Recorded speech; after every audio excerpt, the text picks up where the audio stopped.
Universitas Pancasakti Tegal, Prodi Akuntansi. Dan saya Marsalina Praditasari dari Universitas dan Program Studi yang sama. Pada kesempatan kali ini, kita akan mempresentasikan bab yang berjudul Bab 4, yaitu Teori Perilaku Konsumen yang dibimbing oleh dosen pengaku Bapak Faiz Irsyad Prasetyo. Teori perilaku konsumen. Jadi, teori perilaku konsumen adalah teori yang mempelajari alasan mengapa konsumen membeli lebih banyak saat harga rendah dan mengurangi pembelian saat harga tinggi, serta bagaimana konsumen menentukan jumlah dan kombinasi barang yang akan dibeli dari pendapatannya.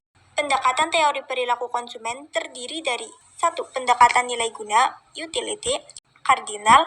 Yang kedua, pendekatan nilai guna, utility, ordinal, atau analisis kurva kepuasan sama. Dan yang ketiga, pendekatan atribut. Jadi, pendekatan kardinal itu menyatakan bahwa manfaat atau kepuasan yang diukur secara kuantitatif, maksudnya, jadi kepuasan yang diterima oleh seorang konsumen itu bisa diukur oleh angka. Konsumen itu bukan hanya membeli, tapi menghabiskan nilai guna suatu barang dan jasa. Yang misalnya, kalau teman-teman itu membeli mie ayam, dimakan, yang dimaksud dimakan itu adalah menghabiskan nilai guna suatu barang ataupun jasa.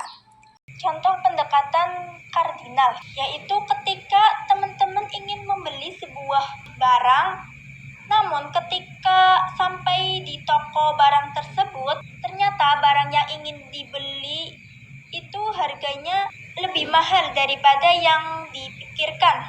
Oleh karena itu, teman-teman akan mengurungkan niatnya untuk membeli barang tersebut karena ia merasa barang tersebut tidak sepadan dengan harga yang harus dibayar.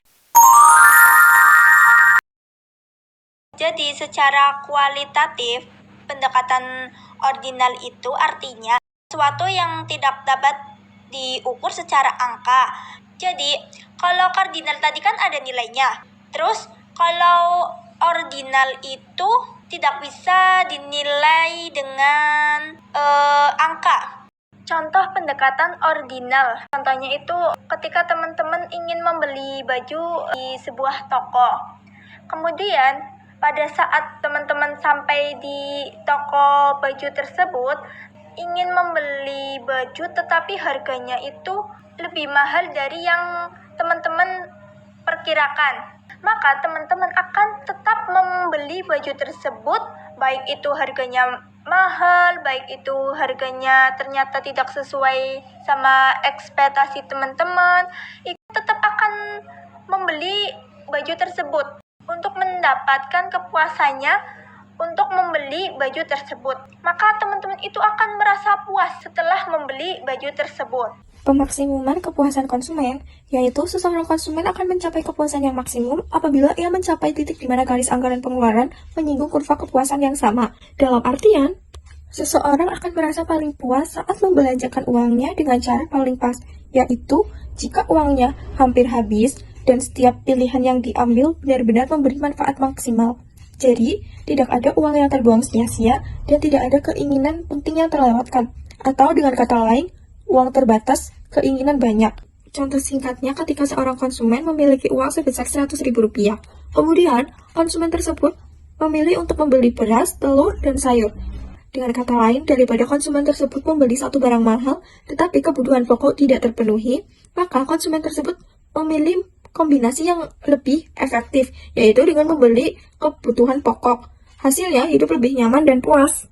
Perubahan pendapatan dan harga. Garis pendapatan konsumsi, di mana perubahan pendapatan akan memindahkan garis anggaran sejajar pertambahan pendapatan ke atas pengangguran pendapatan ke bawah. Yang kedua, ada garis-garis harga konsumsi. Perubahan harga merubah kecondongan garis anggaran. Contoh singkatnya ketika awalnya uang jajan kamu sebesar Rp20.000 per hari. Setelah dapat kerjaan part-time, menjadi Rp40.000 per hari. Dulu, dari Rp20.000 per hari, bisa dibelikan nasi goreng dan es teh.